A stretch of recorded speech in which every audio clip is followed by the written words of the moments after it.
Yo, welcome to a new video. Today's video is a PvP guide, and hopefully after watching it you'll get better as a game, and start getting some bounty. First of all, I would like to apologize for the inactivity and not posting videos. And also, as you know, Blox is very dead at this very moment. There is no updates, no anything, like seriously. So I don't really know what to post. Okay, so I will not waste any more time. But before we start, I just wanted to say that there is a T-Rex fruit giveaway. And all you have to do is just like the video and comment your username. And I will make a spin and the luck decides who's going to win it. So yes, that's it. I'm going to discuss 4 topics. First is the build. Second is the movement. Third is the instinct, or kin tracking to be precise. And at the end of the video, I will show you some general tips. There are many different builds and each build has its pros and cons. For the stats, you can be a food main or a sword main or a gun main or a hybrid. Hybrid is simply putting stats in different categories, but of course you won't be able to max out all of them. So I suggest staying away from it as it's for more skilled people, but it's really up to you. I do not suggest using a gun main build as well, as it requires a very good aim and low ping. So for beginners, it's better to stick with fruit or sword builds. For fruit mains, I advise you to start off with an easy to use fruit, such as Dough or Leopard or Kitsune. These fruits are strong and reliable, and most importantly, easy to use. In the future, as you get better at the game, you can move to other skillful fruits. And for sword mains, you can use CDK or Dark Blade. Well, it's very hard to unlock and hard to use, but it's good. Truth Tibet Katana is my favorite sword, to be honest.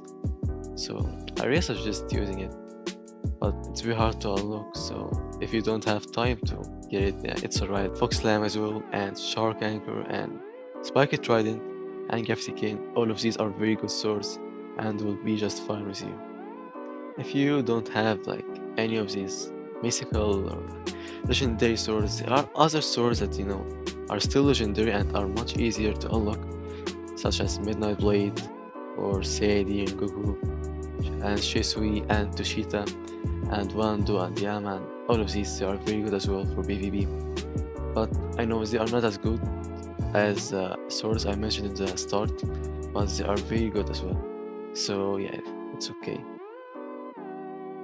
Okay, all you have to do now is make a sword and start training with it to get better. But I strongly recommend using CDK or TTK or Spiked Trident. I think these 3 are the best swords in the game. Of course, Shark Anchor as well and Fox Slam are very good, but these 3 must be my favorite.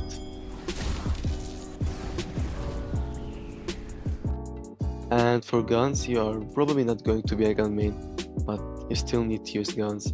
They will assist you in combos and things like this. So Kabucha and Soul Guitar and Silver Bow and Acidium Rifle, these 4 are the most common guns in the game. They are very good, they have good stuns. Well, and Soul Guitar is a little hard to unlock, but Kabucha will be just fine. It's very easy to unlock from the second C, and it has a very good stun. Might be one of the best stuns in the game. Okay, now for the accessories. There are many different accessories. Each one benefits you in a very different way than the other. I really like the Hunter Cape because it gives a speed boost and melee and sword damage boost. So I usually use it even if I'm food main. I still use it because if I'm slow I will be fast and my melee damage will be much higher. So yeah. But if you're a food main, the Impel Scarf will be very good for you if you use Mink and you don't really care about speed. Also, it's very vital, but it's really up to you. You can also see people from miles away. It will help you very much locating people and getting bounty in general. So yeah. And the swan glasses also are very good. As you can see on the right part of the screen, these are the buffs of it. So yeah, in conclusion, pick the accessory that suits your build the most. And for the melee or the fighting style, The most used fighting styles in PvP are God Human and Sanguine Art. Fishman Karate and Dragon Talon and it's easier to get fighting styles are also good as well. But I don't think they are as good as God Human or Sanguine Art, and they are much harder to use than them. So I advise you to use either God Human or Sanguine Art. Something that I forgot to mention when talking about sword build is that you need a fruit alongside the sword you're going to use, and it is recommended to be a fruit with good stance or mobility, such as Rumble, or Ice, or Portal. Now let's talk about races. Each race has something special that the other races do not offer. For example, Ming offers speed, while Shark offers durability. So, out of the 6 races, which one should you use? Well, I think it's better if you do a little research and see what race suits you the best. But personally, I suggest using Cyborg. It's my favorite race as it offers defense and damage using its ability, not to mention how effective its V4 is against teamers. If you don't bother getting it since it's hard to unlock, then I suggest using Fish Race if you're an absolute beginner, as it's easy to use and gives you great defense. Now, as for the movement, I do not want to see you moving like this. Very expectable, the enemy can easily guess where you're going and will land his skills smoothly. So you have to move in an abnormal way, just like this.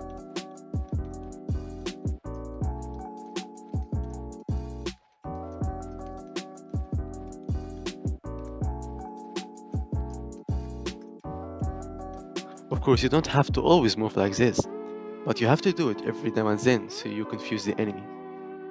You should move in an abnormal way so it will be much harder for him to guess where you're going, and he's most likely going to miss all of his moves, and at the right time, you're going to punish him. And of course, if you use Mink or Human, you'll be much faster, and the enemy is most likely going to miss all of his moves, and you will be untouchable. If you do not want to use Mink or Human, it's okay, you can just use Hunter Cape or Pilot Helmet. They will make you fast as well. Now let's talk about the instinct. I think this is the most important part of this video because instinct is a game changer. So the biggest mistake most of the players do is that they always keep their instinct on, just like what I'm doing right now. This is completely wrong because most players' combos start with a kin breaker. A kin breaker, so simply when someone is going to start a combo, he's going to break your kin or instinct, and then it's going to one-shot you using a combo, and yeah, that's it, you're dead. What you should do is just turn it off, and only turn it on when the enemy uses a move or a skill that you know you can dodge or can trick. By the way, can trick means dodging a move using instinct. And I'm going to show you an example right now. As you see here, my opponent is using Ice, so he's most likely going to use Ice V as a combo starter, and it will break my kin. So that's the mistake I have done here. I kept my instinct Haki on. So it would be better if I did this instead.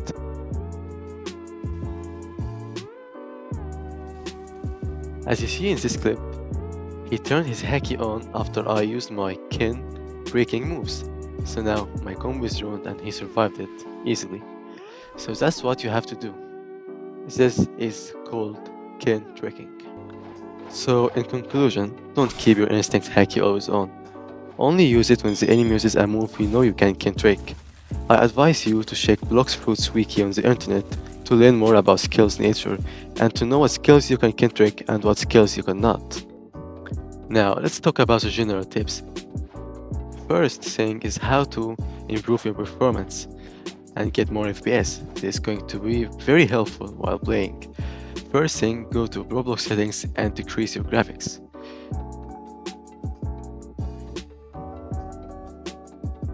You do not have to make it all the way down. You can make it on 3 or 4, it will be fine. Just to get more FPS, The second thing is to turn on fast mode. As you can see, Now it removes the texture assets from the models and the map overall. This is going to really enhance your performance. The last tip is to play on windowed mode. It's a little annoying, but it will increase the FPS as far as I know. The next tip is to pick the servers you play in wisely. Find the region that offers the lowest ping possible so you have less lag. In my case, Germany servers are the best for me, so you have to find yours as well. The last tip is do not let toxic people affect you. Just leave the server and change it.